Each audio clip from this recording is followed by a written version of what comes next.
What's up, everybody, and welcome back to the Anything Better podcast with your host, Paul Virzi, Bill Burr, and the Greek Freak producer, Andrew Themlis.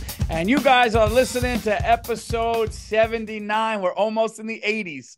We're almost at Jerry Rice, but this is 79, and oh shit about number 79. First name that popped into my head was Harvey Martin from the Doomsday Defense. Played on that line with Randy White and Ed Too Tall Jones, 54 and 72 respectively. And the guy Coy Bacon. Those are the guys that I knew that wore 79. Right. Oh, Paul, I'm on one this week. Dude, can I just get, before we get into, I want to hear that. I do, but I'm not going to say all of that shit, Paul, because you can't fucking say all of that shit. What I'll stuff? say it in a nice fucking way. Oh, okay. Well, dude, my wife and I just got into a fight right before I came on here. And here's what happened. Dude. And I'm going to say this without, I'm not going to trash my wife here. I never do that on the show.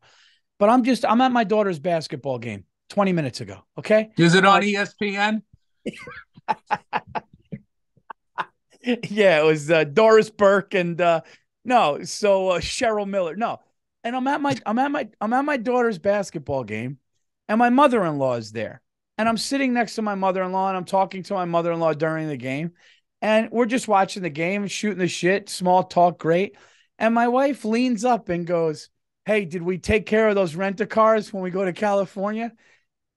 Mid-game, kids are running up and down. So I just go, I give a look like, yeah, no, we'll figure it out. And I did one of these, like, and then me doing that, it's like, what's your attitude? And I'm going like, oh, we're at the game. Yeah, what's going on at the flight? So we get home, and she goes, what's your attitude? You got like an attitude lately. And I go, we're at our daughter's basket. You're asking me about rent-a-cars. I mean, like, I'm sitting there, I'm talking to your mother. Like, I don't have an attitude. Like, she goes, oh, it popped into my head. See, here's the thing, dude, with women. And I'm not trying to be, this is the thing with women, dude. If it pops into their head, it comes out of their mouth. If it pops into their head and comes out of their mouth, it's okay.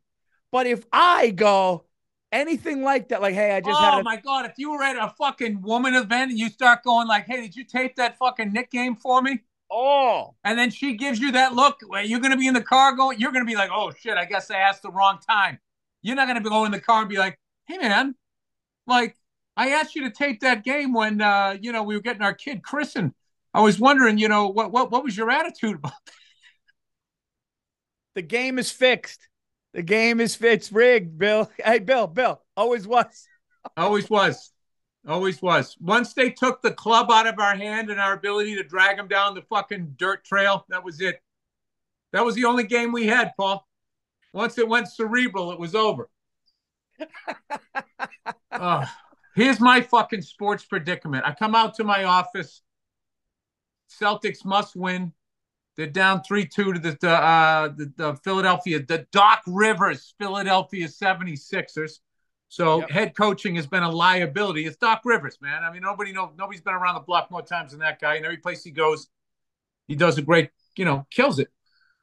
I turn on my TV. Hey, we're having satellite issues, right? Certain channels are having satellite issues, Paul. Can't get the fucking basketball game. It literally looks like somebody took a picture of a TV in 1983. That's what the fuck I'm looking at. I turn the other channels to see what's going on. Fucking women's lacrosse, Paul, like a lake. It's just crystal fucking clear. Crystal clear women's lacrosse. I'm telling you, it's a fucking conspiracy. Yeah, so then I go back to the game. And then one of the announcers is a woman. And then I'm just sitting there trying to be progressive. And it's just like, they did it. They wormed their way into the one fucking place where you could get away from them. And now they're just fucking there. And they're talking again. I fucking go to bed listening to women talking. Fucking Real Housewives, all these fucking goddamn shows. You can't get away from them, Paul. They're like fucking robots. Then I'm fucking sitting down and I'm watching the game. I mean, God bless her. God bless. You see, this is the 2-minute offense I was talking about. I feel like I'm getting reprimanded. I wanted to start going, oh, I'm sorry. I didn't pay attention the first time you said about that 2-minute offense. Dude, there's something to be said about fucking leaving each other alone. Absence makes the heart grow fonder. Yes. No, they can't. They join the party. Yeah, yeah, you know something too? And it's Doors open for them. The door's open. They said, let them in. That's it. They're at the keg. They're at the keg. Oh, yeah, they got the best cup, too. They got the same cup as somebody fucking pulling like 9 zillion viewers. It's like, and here's the thing, Paul. I get it. It's fucking stupid that they don't promote women. Okay? They have ESPN University. Have the women's one. Yeah, I mean, does women's, and this is going to sound stupid, does women's lacrosse need to be on? Stupid. But does women's lacrosse need to be on television? I don't watch men's lacrosse. That's what I mean. It's like, that's the thing, Paul. No, listen. I don't want to be this guy trashing them, saying that they shouldn't fucking be out there. They 100% absolutely should be. But this is one of these fucking things where they're always talking about how hard it is and da-da-da and da-da-da and all that fucking horse shit. And it's just going like, well, yeah. I mean, they're presenting your shit like it's, you can't say it. And then you can't say it. Okay, all right. Yeah. All right. Whatever. But I'm just, oh my God. It's just fucking, you know. The number one thing I'm pissed about is the fucking I can't get the game clear. It's literally that's crazy. This is the direct TV problem. It's not a fucking woman problem. But I will say that that rubbed a little spice in my eye. Yeah. When I can't even see the game and I got this woman reprimanding me. Oh, dude, speaking of spice in the eye, these allergies are fucking, I'm getting old. Allergies are brutal. Yeah, no, I'll tell you something else, Paul. I'm on one right now. The Florida Panthers are a fucking relentless, great team. But I'll tell you this right now. The fucking Bruins and the Toronto Maple Leafs are doing everything they can to make them look even better than they are. I cannot. The fucking Maple Leafs finally fucking showed up, Paul. And you know what they did? Guess what they did, Paul? They played defense. They had active fucking sticks. They fucking took the body a couple of times. They were just escorting these guys into their fucking zone. This fucking little guy, number 13, scores an overtime goal. This fucking big dude, number 78. I got kids. I don't know the names anymore. Big fucking guy, number 78. They do a give and go, right? He's got the guy behind him. The big 78 fucking lets up for half a second. The little shit ducks underneath him. Now, I know he's taller than me, but I'm a comedian. This fucking little guy goes in there. It's just like, what are you doing? What the fuck are you doing? Why are you making this team? They're already relentless. Yeah. Why are you just coasting around out there? Fucking Maple Leafs, dude. Every year when if the Bruins don't make it, well, the Maple Leafs are always out in the first round. This is the first year they're in. I'll say, all right, root for this fucking team. This will be fucking great to see them end a 57-year curse. And they're out there, dude, they're doing like a parade lap. Oh. All right, I'm out. It's out of my system. And then you know what? I'm watching the fucking Maple Leafs. They're driving me up the wall. And then you got me watching your fucking Knicks. Dude, you want to laugh? Last night I'm at the stand, and somebody goes, we're talking about the Knicks, and he goes, dude, you got Hulu? And I go, yeah, I got Hulu. He goes, you got Hulu Live? And I go, yeah, I got Hulu Live for the sports. He goes, yeah, dude, you can watch the Knicks game on your phone right now. And dude, my life at the stand changed. I was eating dinner, and I get it on my phone, and I had a stick this big. I had a fucking Churchill Oliva, which I love. I go outside. I mind my business. I go outside. I sit at a table. I put a glass there. I put my phone up against the glass. I light an Oliva, and I'm sitting there, right? Knicks are down, 3-1. We need the game at the Garden. It's a straight. Aaron Berg, Toronto's own, comes over. He goes, dude, you mind if I watch the Toronto Maple Leafs game? So a Leafs fan and a Knicks fan. It's amazing. He takes his phone. He rests his phone against the glass. We're at the same table. He lights his stick. He's watching. We're at the same table. Amazing. I'm watching the Knicks. He's watching the Leafs. They're down 3-0. We're down 3-1. Both of them ended up winning. But I just want to say something to the anything better fans here, if I may, if I have the floor for a second here, because I'm on a little one with the fans.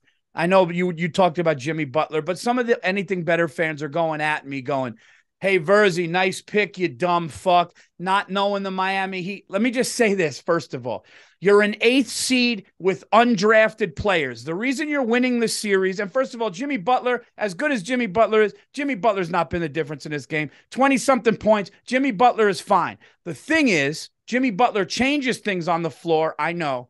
But, dude, Pat Riley and everything under him, everything down. The organization knows how to win. They got undrafted guys who kick the ball out to the open man. They're knocking threes down. They seem better coached. They seem like they're better on the perimeter than we are. I give them credit. But to say I didn't know what I was talking about because Jimmy Butler's going to take over, that's not happening. And listen, Charles Barkley said it best, Bill. Bill, tomorrow night, if my New York Knickerbockers, by some miracle, can get out of that game 6 and bring it back to the Garden on 7, oh, Bill, all bets are off. I'll spend $5,000 on a ticket, take my son, and we'll be in the building for game 7. I don't know if it's going to happen. I don't have a good feeling about it. It's not going to happen, Paul. I've been telling you, you don't want Jimmy Butler in the Heat. You just don't. I'll say he this. might lose They're game out-coaching 6 us. just to go to the Garden and fucking beat you guys. Oh, God, that'd be tough, dude. Oh, I'd rather lose in 6 than come back to the Garden and lose in 6. They also got that dude Love. That guy just knows. He knows exactly how to fit in on a team. He's like reverse Kyrie Irving. Yeah, dude. Kyrie Irving, dude. You were right about that one. You had that kid right. I mean, that kid he's the perfect number 2. He's a perfect. No, I didn't have him right. I was excited when he came to Boston, and then when he went to Brooklyn, I was thinking like, dude, a lot of weird things. That's a nice way of saying it. Weird things happen to black athletes when they go to Boston. So I'm thinking like, now watch, he's going to go down there. They're going to embrace him, and then Brooklyn's going to be great. And then it happened again, and I was like, oh, okay, maybe it wasn't us. And then he went to Dallas, and dude, nothing's more annoying than that white shooter who's undrafted and just knocks down threes. And I mean, that kid on the Heat looks like he should be in a surf shop. It's driving me nuts, this fucking nerd. It's driving me fucking nuts, and we can't stop it. It's killing me. It's killing me. What are you going to do, though? Hey, you guys are in a game tonight, right? Game 6 tonight? I was just saying that, Paul, and I'm watching it on some, like my flat screen TV looks like a square TV from fucking 1979. Are you recording it, Bill, or you want updates on that? I don't give a I don't have time. I just walked by and I got the guilt trip, not the guilt trip. They said, hey, your kids, play with your kids. I got to fucking knock out this podcast, but blah, blah, blah, blah, blah. I got all of this shit I'm doing. I'm in pre-production for this little thing that I'm going to shoot. My wife, this was what a lot of this is. This is what a lot of this is, because I was actually, as a Celtics fan, I was rooting for Kobe Bryant and his daughter because I was seeing what he was lining up. I'm like, this guy's going to save the WNBA. This guy's going to kill it. And, I had plans to take my daughter to a WNBA game and all of that. So it's really not women's sports. It's just fucking being too goddamn busy. When you get busy and you get stressed and then you get a female voice yakking in your fucking ear, I mean, it's over. It's a recipe for a disaster. So my apologies to the crystal clear women's lacrosse. Hey, how many times are they going to fucking have a women's softball pitcher pitch to an MLB guy and watch him go fucking yard? I mean, will you just stop it with this shit? There's a lot of bandwidth with that. There's a lot of bandwidth left over for that lacrosse game. The birds chirping in that one. I don't get it. I don't fucking get it, man. I don't know why ESPN has ESPN University, ESPN2, ESPN College. They have all of these fucking things. They all do it for money. And the only reason why they're promoting female sports is not because they give a fuck. It's because they were pressured and they got worried that they were going to be called sexist. That's it. That's why everybody does everything. Yeah. Everybody does everything for money. and except for a very few goddamn people. You know, Yo, I'll tell you somebody right said now, this. Paul. If it was women's volleyball, I would not have a fucking problem if that was crystal clear. Yo, I Although heard in a this. gymnasium, I don't like those No. emaciated ones on the fucking beach. Oh, I like the Like, beach. is there anything worse than fucking those leathery white people on fucking men and women on the goddamn beach? I mean, they just. I'm not. You know what? I got to disagree with you there. I love the beach volleyball with the ladies. Oh, you do? Uh, oh yeah. But anyways, I like them a little thicker, Paul. Hey, I like a big girl. Okay. And there's another thing too. I don't give a fuck if you say I'm objectifying you. It's like, yeah, I am. I mean that's what the fuck that's what we do, and you know we do, and you're taking advantage of it. That's how you bring us into the fucking boat, and we fucking put a ring on your goddamn finger. Remember we saw that guy? Well, two things I want to say. One is somebody said something funny about trans women in men's sports. They go, dude, I got no problem. They go, I got no problem with men competing in women's sports because I'm a gambler. As long as I can bet on it, yeah. We got to have, something, women have that don't objectify me. We got to have something when they ask us what we do for a living. We need a word for that. Don't career shame me. What kind of car you drive? That's a big one. Remember you in should Swingers? Like me for me. Remember in Swingers, Jon Favreau in Swingers? They were at a party in LA and he goes, hey, what's up, guy? And this woman just pretentiously, she goes, what kind of car do you drive? And he goes, it's a red Cavalier. She just goes, she just turned away. You know what's funny about that, Paul, though? Not only do I understand that, I totally respect it. It's like anybody can be a fucking, it's like, no one wants to marry a loser. Oh, yeah. The problem with us, Paul, is like us being losers is so fucking obvious. We show up, they see our sneakers, the piece of shit car we pull up, and it's like, hey, fucking hitching my wagon to that, right? Women, for the most part, all look great when they get dolled up and they fucking, put all the shit, all the fucking, boosting this up and fucking highlighting this. They look great. Yeah, they put a fucking mask on. How can you see the psycho underneath all of that, Paul? Yeah. Hey, sweetie, take your mask off, okay?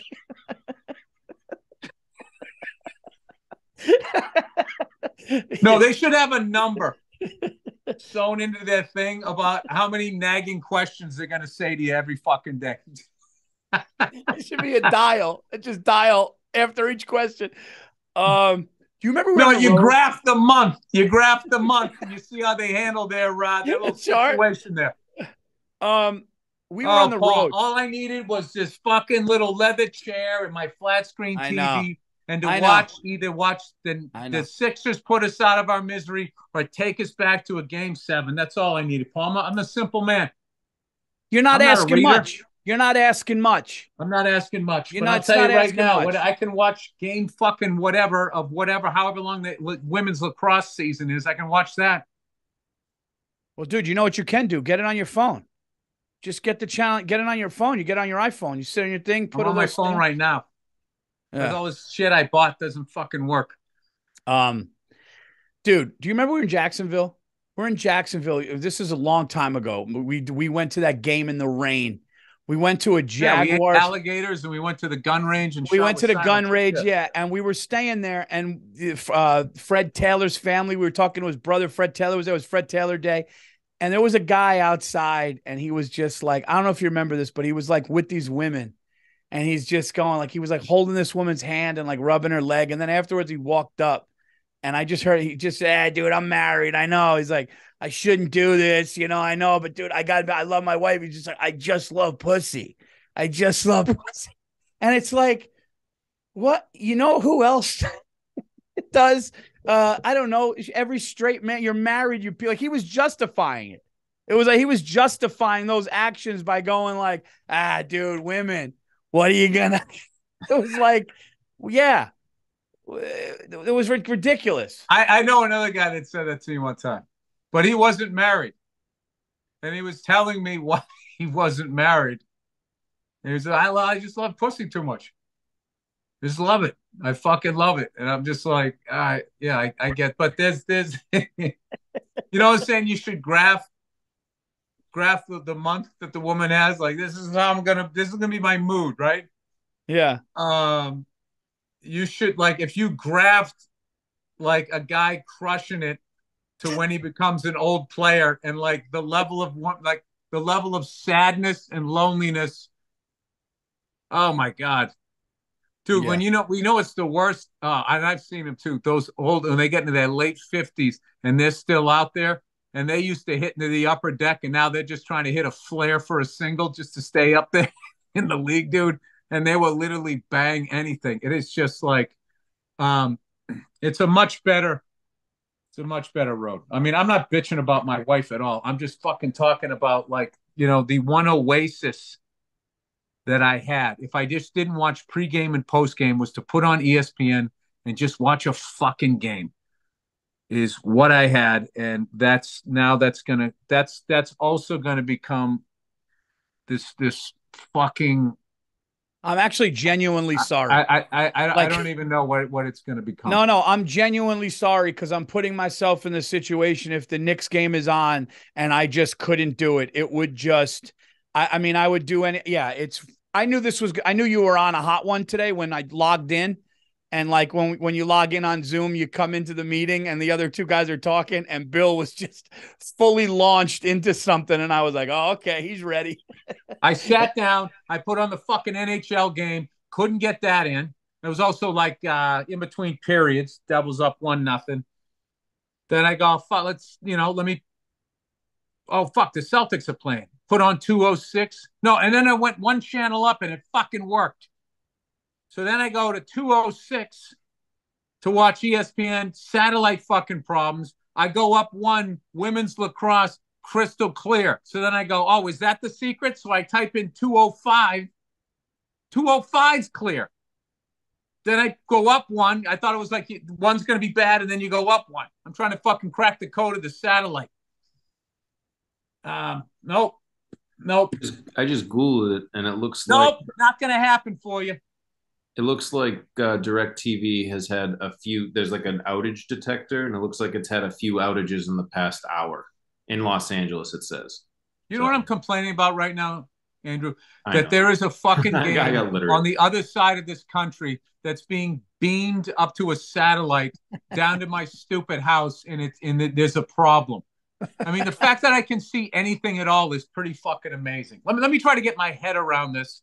Stop trashing women. It's just one of those things, Paul. I'm going to come home and I put my feet up. I'm going to fucking have a, little fucking Arnold Palmer or some bullshit, and just have a little, like, I can't watch the whole game. I got the kids. I'm going to fucking watch like a quarter and a half of this shit. I'm going to get a vibe for the game. By the way, we came out great. Like, I already think we're going to win the game, but anyway, I don't have the stomach for the NBA. It's so fucking stupid. It's a game of runs. Up by 26, 27-3 run. They're right back in it every fucking game. You could almost hear the advertisers calling in. Yeah, sorry, but I hung up the wrong one. Yeah, if you guys get back to your place for 7, like your chances for sure. Yeah. Home court in basketball is big. It's bigger than football. Football, I don't think it matters as much. I mean, they kind of changed. They've changed the games a lot. I don't know, Paul. I just would like to be able to see the game that I want to watch. What about hockey? What about hockey? Would you say home? Dude, I'll tell you right now, Paul. Home ice and hockey's big. A hockey fan. The NBA playoffs cannot touch the Stanley Cup final, like, playoffs. You just, it's just fucking unbelievable hockey. I just wish that there was more hitting, but I also don't have to take the concussions. So it's like a different thing. But dude, what you have to fucking go through to win that goddamn thing. I mean, these fucking guys, dude, I saw what's his face. He took a fucking slap shot, dude. It hit him like right here. And you just see him go, what's his face? Did he break it? He broke his forearm? No. And he's on the fucking bench. And you see him, he's fucking doing this shit. Dude, that's pain, dude. Didn't miss a shift. Wow. Yeah. Was it Austin Matthews? Didn't miss it. This is like one of the fucking best guys in the fucking league. One of Hey, the best Bill. guys in the fucking league gets hit like that, isn't falling down like a fucking he's playing soccer or some shit like that. Uh, what about home ice? Is home ice a big deal? Like, is the home Yeah, ice? It no, is. it is. But I will tell you, as far as I probably in all sports, but like beyond what you're watching, it's so fucking psychological, and you see like the momentum, the switches, and that type of stuff that happened. It certainly happened back in the day when enforcers would really, people just thought they were out there beating the shit out of people. They were readjusting the game. That guy with the beard, on the Panthers. He's skating around out there like he's 6'4", running into people, and the fucking Maple Leafs are doing nothing about it. Doing nothing about it. That didn't happen back then. They reminded you. Yeah. You get a reminder. Yeah. And it wasn't always a fight. I read this book on it. The guy come out and he just said, "Hey, man, things better settle down or somebody could get hurt out here." Sometimes that's all you had to say. Other times you had to beat the fuck out of somebody. But, it's a frustration I have, like watching like that guy in the Warriors kicking people in the balls, and nobody just goes over and beats the shit out of him, sits down for 5 minutes, and then he stops kicking people in the balls. It's just fucking like all the dirty shit I've ever seen in my fucking life. In the history of me watching NBA, I've never seen a guy accidentally, consistently kick somebody in the balls in a follow through to a jump shot. Like he's not even trying to make the ball go in. The ball is a prop, so he can jump in the air. He's doing like he's jumping in the air and scissor kicking you in the nuts. Yeah. Yeah. No, but they didn't do that shit on those old Knicks. And I'm not just saying that because the Knicks, but Oakley Mason, rest his soul, they didn't do that shit. I remember fucking Charles, the greatest shit. You got to watch this. Charles Oakley took fucking Charles Barkley by his neck and put him down on the ground with one hand, and the Garden went fucking nuts, dude. It was nuts. I've seen that, but he never beat the fuck out of him.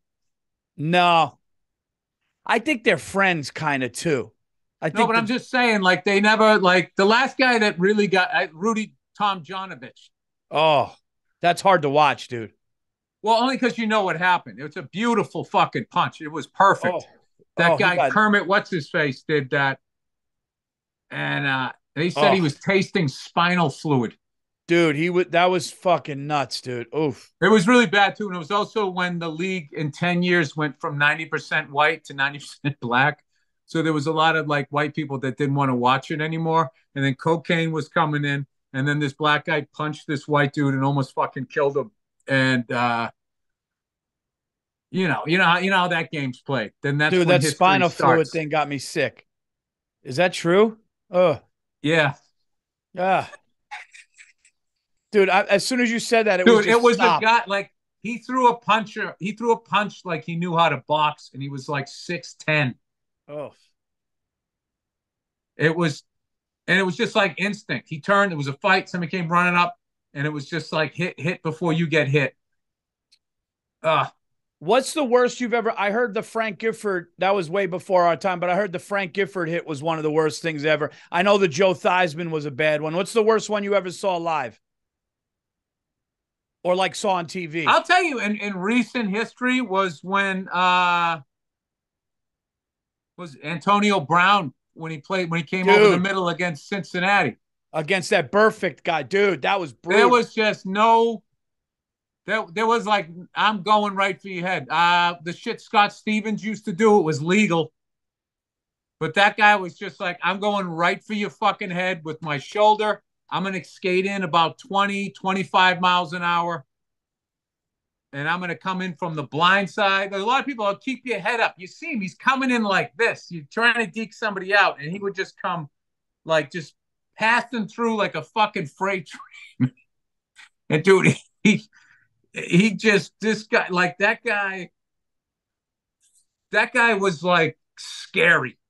Remember Leonard Marshall on Montana? when from behind Montana just went limp. He was face Oh down. yeah, yeah. Oh, and that was also the turf. The Oh, the the the turf too. There's been some yeah, there's definitely been some ugly ones. So like that's why, as much as I bitch that, there's not as much hitting in hockey as there used to be. It's like I don't have to take the hits, and these guys deal with the physical ramifications of it for the rest of their life. It's also when they got rid of the red line, the game became so much faster. Like a bunch of old guys, when they came back after that year and a half strike, just immediately had to like leave the game. The games just became they were fast enough before the strike, and in a year and a half, it was like they should be back down in AAA, and they had to hang them up. But yeah, the stretch passes and all that type of stuff. It's just such a fast game that you just sort of gravitate towards that. So you get these guys that can fly, but you don't get yeah. these physical guys, and then you get up against a physical team, and they start hitting you and it fucks up the flow to your game. And then like it's kind of this interesting period where I think there was an over a correction and adjustment to the speed and all of that. And I find like the way the St. Louis Blues were built in 2019, they really exposed us for being a finesse team. And I think the Florida Panthers, just watching them, they are really exposing. And as the series goes on and more liberties are sort of taken and there's no response, they're fuck. Oh my God, I'm such a parent. I almost said growing up, coming up like a bouncy house. I swear to God, I almost said. Oh, I am fucking finished. Bill, you know what's really fast and agile and strong? Women's lacrosse. I feel bad that I don't want to shit on that type of stuff. I'm just fucking pissed. Like it's just like, of course, that's crystal fucking clear. Some fucking asshole trying to sell me some shit that so my keys don't fall down between my seat and my car. That ad will be fucking. That goes right up to the satellite, right fucking down. Oh my God, dude, I dropped the remote in a crease of my new leather recliner and I couldn't get it. And I couldn't get the TV on. I couldn't get it. It was luckily the Knicks weren't playing or I would have just tore apart. I would have taken a knife to the middle of the fucking recliner, dude. And what was it like? It was to be left alone with your own thoughts and not to be distracted by a fucking screen. Not good. Yeah. Not good. Not good. I went to bed. I looked at my phone. I was a mess. But honestly, if it was the Knicks, I would, dude, go to a bar. Go get up with Bartnick. Go get some wings and a stick. Watch the game, dude. I would do that shit. If it's the Knicks, I can't miss it. If it's the Knicks, one of my favorite things to do is to listen to baseball on the radio. Oh, baseball on the radio. Sit there and like just not think. And then, especially if it's a slow game. Yeah. Because then if you got like a good color guy and a good announcer and they just start telling stories and they're joking around, laughing, I can listen to, like, I love that shit, man. So baseball on the radio is great. Baseball on the radio is great. Basketball on the radio, not so much. They're like Brunson and Randall off the glass. Oh, he's got that. You're like, what happened? They're like transition. You're like, it's fucking tough, dude. It's tough. The MLB app's awesome. The MLB app, you can tune into the home team announcer. So I remember I did it for 2 years when I had the time. I would flip back. So I would listen to like Pirates Nationals, an absolute pointless game, generally speaking. And you could just swap back from the Pirates to the Nationals and you listen to their home broadcasters and you learn so much. Right. Great app. And Bill's right. Yeah, it's really fun.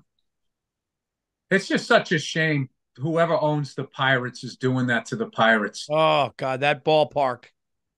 Unbelievable. That city, dude. That city in my stand-up career went from a friggin' eyesore to one of the most beautiful cities in America. And that ballpark is that's might be. I mean, I don't think there's better sight lines. All of those bridges out there, it's fucking gorgeous. That's the best ballpark I've ever been to. And dude, they sold out. I sold out an Improv, 362 tickets on a Tuesday. Shout out to Pittsburgh, dude. Pittsburgh is the shit, dude. Good food, great people.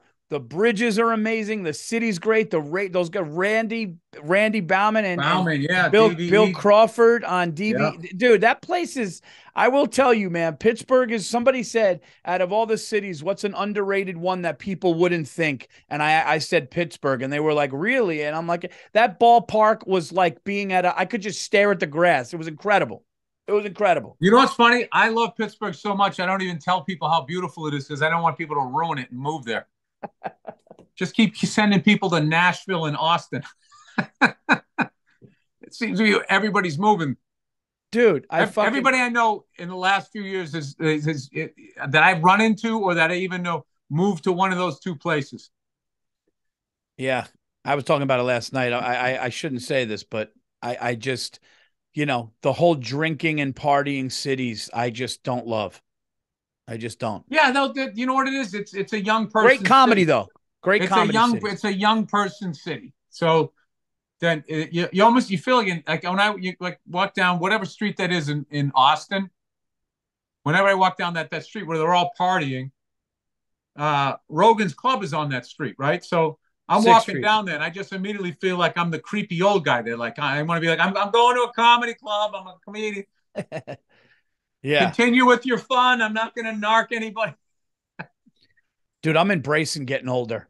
Today, I went to Barnes & Noble to shout out to Joey Coco Diaz, Uncle Joey. I got his book. I went into Barnes & Noble. I got his book, Tremendous. I'm going to be reading it on an airplane in North Carolina.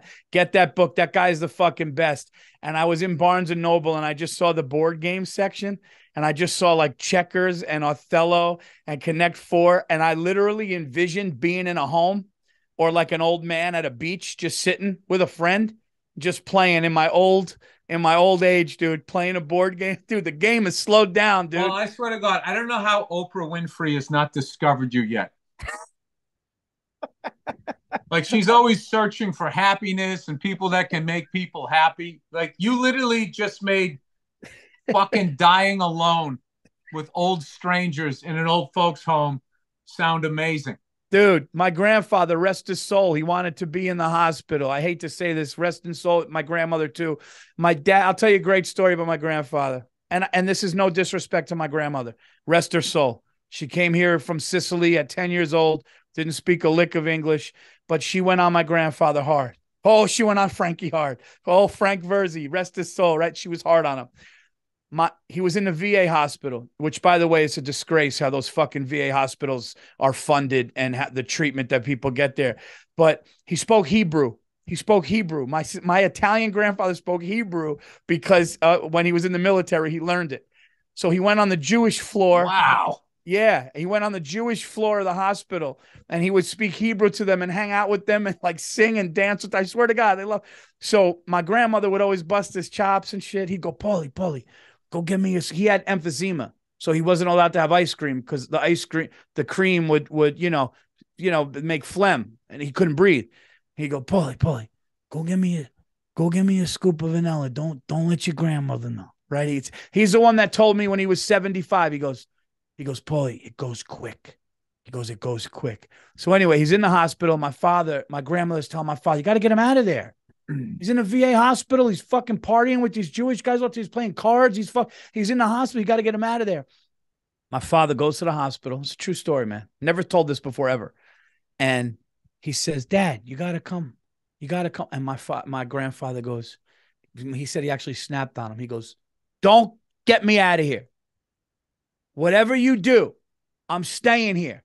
I like it here. I don't want to hear from the doctor, but you're trying to get me out of here. I'm staying here. And he fucking, dude, he like played cards, and he fucking, what you just said. He kept his mind active. Like he was like, he had a thing going. The nurses loved him. He sang and danced. It's hilarious, dude. Dude, they told me, they go, your grandfather, they go, not trying to be funny. They go, your grandfather was John Travolta in Saturday Night Fever. They go, he showed up to the club, and they fucking parted the thing. And they were like, Frank Virzi's about to cut a rug. Frank Virzi's about to cut a rug, dude. Well, you know what? I think you got a lot of him in you. Yo, dude, how funny is that in the 60s and 70s, if you showed up, the bad motherfucker was the guy that took the jacket off and was like, watch, this is his jam. Now it's like, it's like hip hop. No, nobody talks to me like that. The tough guy you don't want to fuck with. Back then, they're like swinging coats and shit. I don't know. I think everything's still the fucking same. It's just different. It's all the same, but still different, if that makes sense. There was all of that shit was going on. You watch those old movies, dude. They were fucking around just as much as they're fucking around now. They try to act like the 60s was the sexual revolution. It's like, what are you talking about? What are Oh, you what do you talking? mean? What do you mean fucking around? Like, just like what Banging, bang? Oh, okay, the dating scene. Yeah. banging, swinging, all of that shit, dude. You know that group, the is it the Velvet Underground? Is that the name of the book? Yeah, the Velvet Underground. They got that name from a book called the Velvet Underground, and it was about this. It was just interviewing all these people, talking about all the sex that they were having, all of this stuff, like wife swapping, fucking, beating the shit out of each, whatever the fuck people are. Like all of that was going on, and they wrote this book about it, and there was so many people doing it that it didn't seem like that fucking crazy. And then somebody, like, the next title they put on it, though, someone bought the book and then changed the name of the title. Like, what the fuck's with these people? Like, went more like that way. I don't know why. Maybe to get people under control. I have no idea. But like, you watch that movie, The Apartment, with Jack Lemmon. Jack Lemmon's like a junior executive in this big fucking corporate building. And one night he loans his apartment to one of the higher ups so he can bang his fucking chick on the side. This is a 1960, 61 movie, right? And then all the executives start using his fucking apartment. He's like this guy who doesn't know how to say no, and it's Jack Lemmon. It's great. But when you really look at the movie and the subject matter, when I was saying, I was going, I didn't know people did stuff like this. And I remember I always tell this story a long time ago. My first drum teacher, Frank Shushan, the last of the great Armenian trap drummers. That's what he would say. And he told me stories one time because he fucking banged them all, right?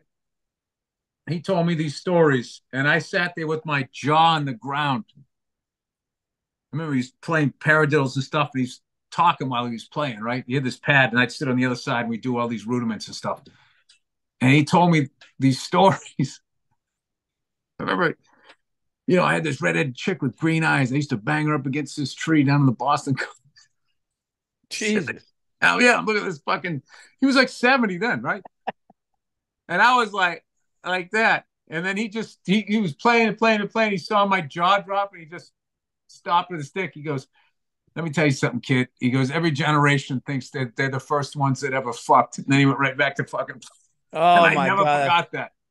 Because, not because it was this old man telling pussy stories. It was because it was also like you can take that and apply that to everything. Right up to the guys dancing at parties and that type of shit. Like it's just being done a different way. Like now that guy swinging his thing, like nowadays he'd be on TikTok doing a fucking TikTok dance. Yeah. And inserting himself next to whoever the fucking pop star is that everybody's it just moves. But dude, it's still the same behavior. I don't like when old dudes tell sex stories though. Like, dude, I remember I was in a car dealership at Nissan, and this old guy, he was in his 60s, 70s, like, dude, this chick was fucking tits where my grabs your cock. I'm just like, yeah, dude, I'm looking for I'm looking for a Maxima here. Yeah, but you know what's funny, dude, is when they do that, you're like, all right, that's a guy that never grew up. Yeah. Like those guys are fun to watch, though. They're fun to fucking watch, but like you don't want them in your life. Yeah, guys, that's the episode. Anything better, number 79. Thank you guys for all the nice comments on the last two episodes. We're back doing this more, which is fantastic. Please rate and review the show. Leave comments. It makes the show go up. And get the Anything Better podcast where you get all your podcasts, iTunes, Spotify, all that shit. Andrew, when's this coming out? The May 20th. May 20th. Okay. Well then, guys, check me out. I'm gonna be at I'm going to be at, what's it called? Helium in Indianapolis. I'm going to be doing one night at old Nick Costas's place at Hilarities, June 1st in Cleveland. Then I'm doing the Panetta Love Theater. Nick. Yeah, doing the Panetta Beautiful Theater club. in Sandpoint, Idaho, June 8th. 9 through 11, I'll be at the Punchline in Atlanta. Then I'm going June 15 through 17. I'm going to be at Side Splitters. Then we got Houston. We have Dallas. More shows being added. Check paulvirzi.com. Check out Bill's schedule everywhere you could see him. Wait a minute. Why can't I talk about my shows? Yeah. Go ahead. I didn't know. I was being respectful. I know. I usually don't promote any. I'm finally getting some dates on the books here this year. I got Atlantic City. I got Hershey, Pennsylvania. I got fucking somewhere in New Jersey, other place in New Jersey, Bridgeport, Connecticut. All right. Anyway, yeah. So check us out. Check out all the podcasts, Monday Morning Podcast, Virzi Effect, all that stuff. And that's it, guys. We'll see you next week. Number 80 next week. Later. Number 80. All right, Paulie. I'll see you, buddy. All right, buddy. Be good, man.